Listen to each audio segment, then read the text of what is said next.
already seen a few different techniques for how to multiply quickly. Some of those techniques include quarter squares, using logarithms or a slide rule, and that method of prostaphoresis, which involves arc cosine. So yeah, there's a ton of different techniques that I can use to multiply two numbers quickly. But what if I could already multiply quickly, but I wanted to divide quickly? What if I wanted to calculate 1 divided by b? Well, we can use Newton's method to do this. Now, how are we going to use Newton's method? Well, Newton's method is really a trick for finding zeros of a function. So if I want to approximate 1 divided by b, the reciprocal of b, what I really want to find is some function where that number is a zero of the function. Newton's method will help me approximate that zero and consequently help me approximate 1 over b. There's a ton of different choices that are possible for such a function. Well, here's one choice, the function f of x equals 1 over x minus b. And let's just check, yeah, if I evaluate this function at 1 over b, that's 1 over b minus b. But 1 over b, the reciprocal of b is just b, and b minus b is in fact 0. So this function f does have 1 over b as a 0. Now let's apply Newton's method.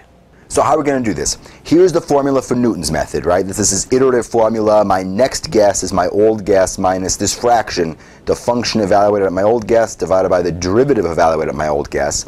And when this works, it's marching me closer to a 0 of the function. And here's the good function for doing division. This function has a 0 at 1 over b. So if I can get closer and closer to a 0 of this function, I'm actually computing 1 over b, which is what I want to do. So let's try to rewrite this formula just by using this. And the first step here is to differentiate this. So let's differentiate this. Well, differentiating with respect to x, so the derivative of 1 over x is minus 1 over x squared, and the b here is just a constant, so I have to include it. So there's the derivative of f. Now I'll use that to try to make this Newton's method formula look a little bit nicer. So x sub n plus 1 is x sub n minus the function evaluated at x sub n, which is 1 over x sub n minus b, divided by the derivative evaluated at x sub n, which is minus 1 over x sub n squared. Now to kill off this denominator, let's multiply by minus x sub n squared divided by minus x sub n squared. That's just a sneaky version of 1, but it manages to kill off the denominator. Simplify this a bit. I've got x sub n. I've got minus x sub n squared times 1 over x sub n. That leaves me with a minus x sub n. And I've got a negative b, negative x sub n squared. That's a plus b x sub n squared. Now I'm subtracting this, so I've got x sub n plus x sub n, that's 2 x sub n's, minus b x sub n squared, and I'll factor out an x sub n. So x sub n times 2 minus b x sub n.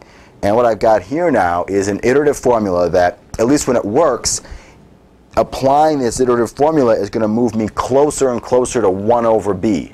But this formula doesn't involve division. It only involves multiplying and subtracting. So this is a way to approximate 1 over b without ever dividing, right? Just multiplying and subtracting over and over again. We'll make this even more concrete. Let's set b equals 7 so I can try to approximate 1 over 7. So here we go. B will be 7, so we're trying to approximate 1/7 using Newton's method. So I make an initial guess. I'll make my initial guess 1/10. I will make some of the arithmetic work out a little bit more reasonably. And I'm going to start with this initial guess, and I'll use this formula that we just derived to improve this initial guess to a hopefully better guess. So I take my original guess, 1/10, multiply it by 2 minus b is 7, times my previous guess of 1/10. I can calculate this. This is 1/10 times, instead of 2, I'll write 20/10. And instead of 7 times a tenth, I'll write 7/10. I got 20 minus 7/10, so that's 13/10. So 1/10 times 13/10, that's 13/100ths. And that's a slightly better guess as to the value of 1/7. But I can now repeat this process using this formula again. So I'll get a better guess here, x sub 2, by starting with my previous guess, which is 13/100ths, multiplying that by 2 minus 7 times my previous guess of 13 hundredths. Now I can calculate what this is. So 13 hundredths, instead of 2, I'll write 200 hundredths. It's another name for 2. Minus, instead of 7 times 13, I'll multiply that out. I'll get 91 hundredths. Now 200 minus 91, that's 109 hundredths times 13 hundredths. And 13 times 109 is 1,417, and 100 times 100 is 10,000. So that's an even better approximation to the actual value of 1/7. And I could repeat the process again. The arithmetic gets, sort of awful, but the point here isn't so much, that, I can actually do this on paper, that I would want to do this on paper, but that this procedure only involves adding, subtracting, and multiplying, and yet it ends up calculating a division problem. Well, how close are we to the actual value of 1/7? 1/7 is about 0.142857, and it keeps on going. So yeah, we're doing really quite well. I mean, 0.14 is a pretty good guess as to the actual value of 1/7. This method has a name.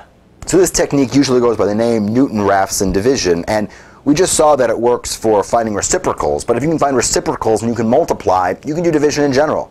Right? If you wanted to approximate 3/7 using this technique, well, you just point out that 3/7 is 3 times 1/7, right? And imagine that you can multiply, add, subtract, but the division is hard. Okay, well, a moment ago we approximated 1/7, right? We approximated 1/7 to be about 1,417 over 10,000. This was the second stage in the approximation. And 3 times 1,417 is 4,251 over 10,000, which isn't so far off of 3/7, right? The point, though, is that, it's division, but it's division that only involves repeated adding, subtracting, and multiplying.